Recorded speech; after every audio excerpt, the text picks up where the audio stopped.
Culture heads, what's really good? We're here, ACHQ, posted up, chilling, man.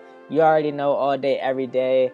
Doing a lot of work, anthemculture.com, super exciting all the time, man. Make sure you guys check out the app. I wake up, that's one of the first things I do is load up the app, load up some news stories and figure out what's happening in the world. I actually got to do some updates on this mobile news feed that I'm developing right now for myself, as far as being able to stay updated on news around the world. So I have most of the countries, I believe. Last time I checked, I might be down to the P countries or N countries, somewhere in that area. So still got a lot more countries to touch on, but yeah, I'm trying to take everything from my computer to be able to be out and about and just flip through and literally see everything that's going on. So yeah, that's in the works on my end, just so I could continue to bring you guys great news, great information from literally all over the world as it relates to culture, world culture news, from music, art, food, fashion, literature, architecture.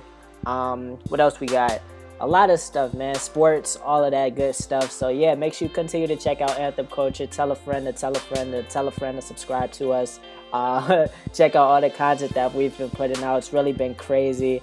Shout out to everybody that's been taking notice. Even my parents are like, wow, you actually do a lot of different work. You put out a lot of different content, even just within a day. And it's at this point, it's that's what it is, you know. Like I said, I wake up, I look at culture news.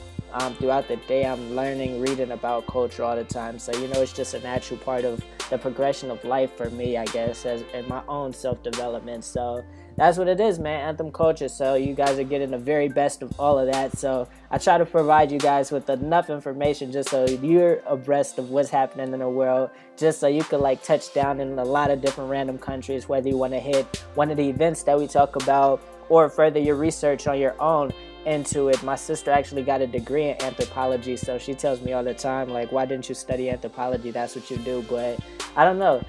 I guess I never really thought about putting a title to it. It's just really something that I do. So shout out to all the anthropologists out there. Definitely something that I do. We might have to do some connecting in the future and get you guys all a part of Anthem Culture. You know, it's always room for everybody to be a part of it. We could collaborate in some way, shape, or form. But for the time being, we're about to get into some news stories. There's a lot of exciting things happening. Actually, one of the first stories is actually out in Switzerland. Shout out to my homie John out in Switzerland.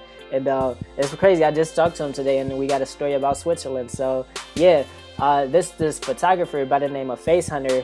And it's really cool. One of the things that captured me about this story I want to mention is that as I was reading through it, it's an interview with him. He's an artist himself, a photographer artist. And he goes around the world taking these amazing photographs of, I think it's women and men.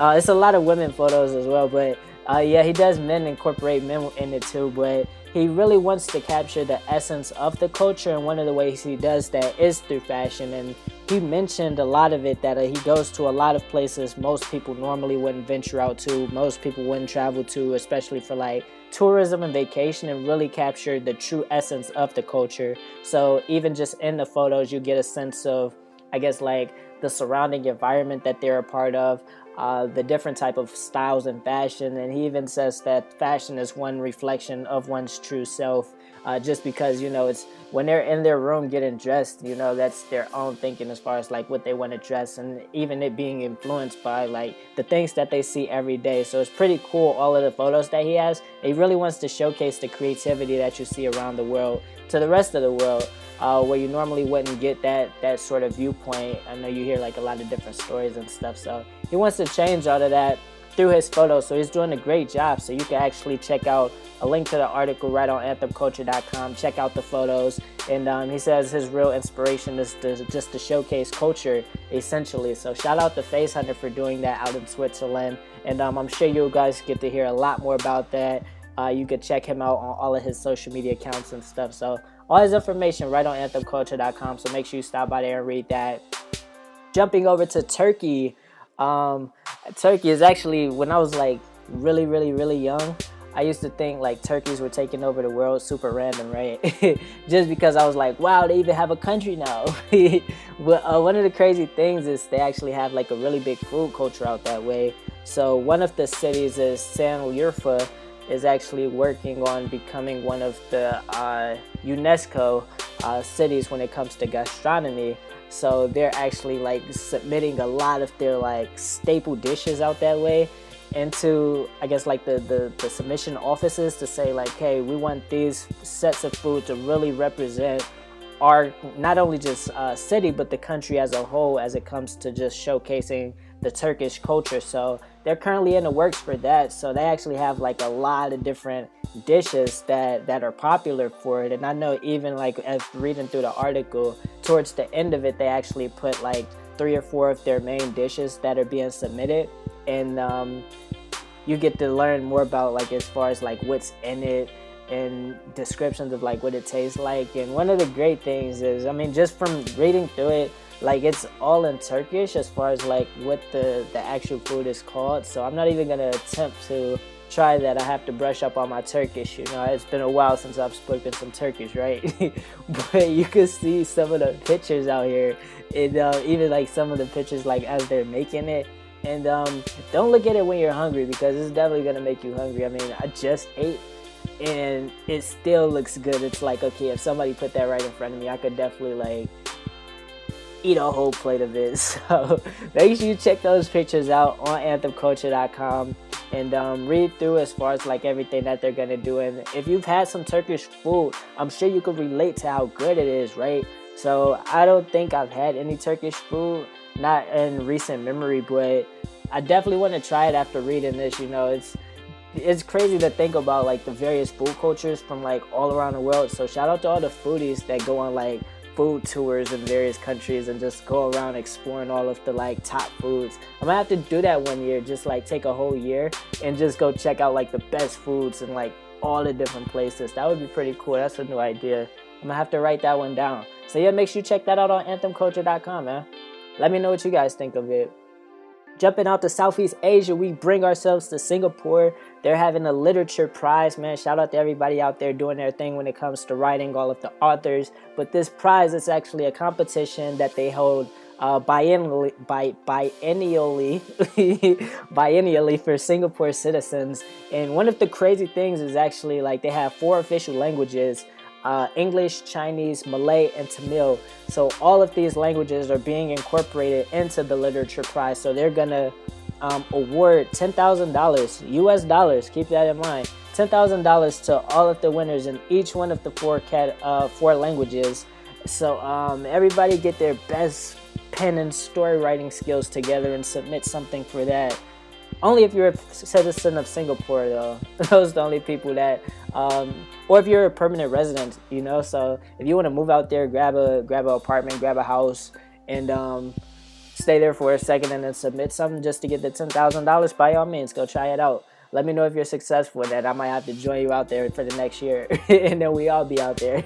But one of the main objectives for the competition is really just to promote the talent when it comes to Singapore being authors. I know yesterday we actually had a story from out in the country where they really wanted to showcase the heritage of the literature by doing a lot of translation. So here we have a whole completely new country that's doing the exact same thing. So literature has been big in the news lately. It's been a lot of stories about that. A lot of people now getting recognition when it comes to like the authors and stuff. So they also want to like stimulate interest when it comes to actually like writing, being a storyteller, being a creative writer out in Singapore. So they're accomplishing a whole lot of missions and doing some good for the people that's actually submitting to. So you could check out all of the rules and regulations. It's a link to it right on anthemculture.com. So make sure you don't miss any deadlines if you want to be a part of that. So yeah, check that out. It's up right now. Going out to Glasgow out in Scotland. They have a lot of events happening in Scotland. It must be something about like the fresh air of the new year that makes them want to like host a lot of events now. But I'm starting to see like a lot of things happening out that direction, which is really cool. So they're actually preparing for the Glasgow Film Festival 2018, which is gonna kick off February 21st. And it's gonna start off, one of the premiere films for the festival is actually, it's called Isle of Dogs by Wes Anderson. He directed it. And they actually have a trailer that you can see through the article.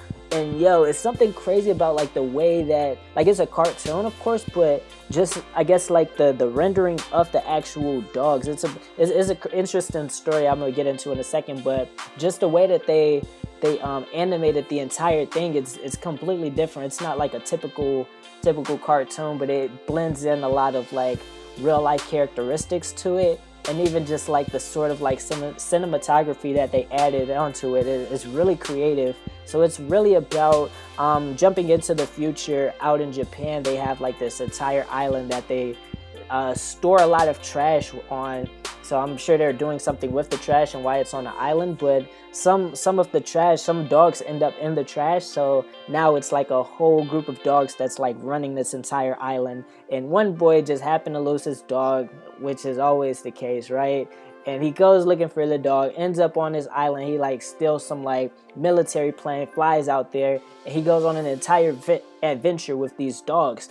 And I'm trying to remember if the dogs actually talk. That would be pretty interesting. But yeah, he goes on an entire adventure with these dogs around the island, going to random dogs, and asking like, hey, have you seen my dog? So they direct them onto like this entire path. So he does his thing, and actually like some of the humans actually end up on the island trying to rescue him while he's trying to accomplish this mission. So that sort of kicks off the entire plot for it. So you get all of that really in the trailer. Like it from talking about it, I feel like I've seen it, but that would be a really cool film to check out, because I mean it's not even going to release out in the UK until like March. So you get an entire like month sneak preview for it, and like I said, it kicks off the entire festival. So you'll be able to read more about like the other films as well, and even tickets coming out over the next couple weeks. So make sure you keep an eye out on that. We got that right on anthemculture.com. So check it out. Let me know what you think. Finally, we have out in Mongolia, there was this viral video that went actually for this one opera singer who like stunned the world with his singing. They say is a baritone, and they have the viral video that I checked out, linking back to The Guardian where they posted this story. But the cool thing is the writer from The Guardian, her name is Kate Mollison, and it's an interesting piece that she developed around this story, because she actually was so captivated by his voice and his story that she took a trip out to Mongolia. And for those of you who don't know, a lot of people out in Mongolia, it's like really nomadic, and just live off of the land and live that way. And his story essentially is built around that narrative, in the sense that he says that a lot of his singing comes from just being out, having to travel so many miles every single day just to go hunting, herding, whatever it may be. So just in his free time, he just started singing. So they say it's no coincidence that a lot of popular opera singers are from Mongolia.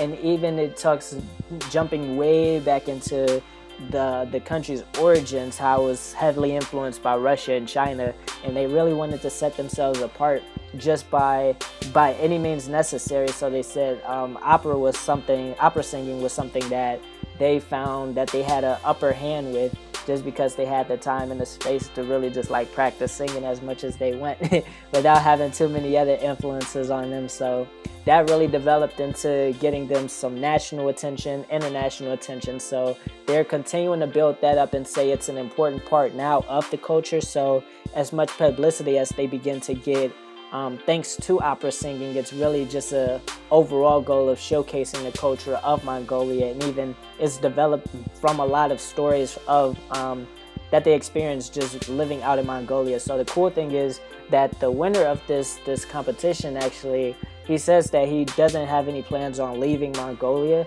and that he still wants to just like work the land, because that essentially like made him the opera singer that he is. So it's a really cool story when you actually read through it. And it's a short read, but you can even check out the video here is singing. So it's really powerful, really captivating. I don't listen to too much opera, but it's a lot going on in it, and even has like a live band behind it. So it's pretty cool, and even just like the visual of it is pretty dope. So make sure you read more about that on anthemculture.com, and be on the lookout for a lot more stories, a lot more news. You already know every single day we got a lot of things happening when it comes to Anthem Culture. It's a lot of projects in development. It's a lot of people I've been like networking with, staying in contact with. So it's a lot of exciting things coming up. I'm excited for the new year. We're only a couple days in, and it's already a lot of new developments, a lot of things that I'm trying to set in motion. So we're still keeping it moving. It's always good to have that momentum on your side. So at this point, you know, we just keep it moving, have a lot of fun with it, see how much we could create. That's the overall goal. So yeah, we're gonna keep it pushing, man. Shout out to all the culture heads. Appreciate culture.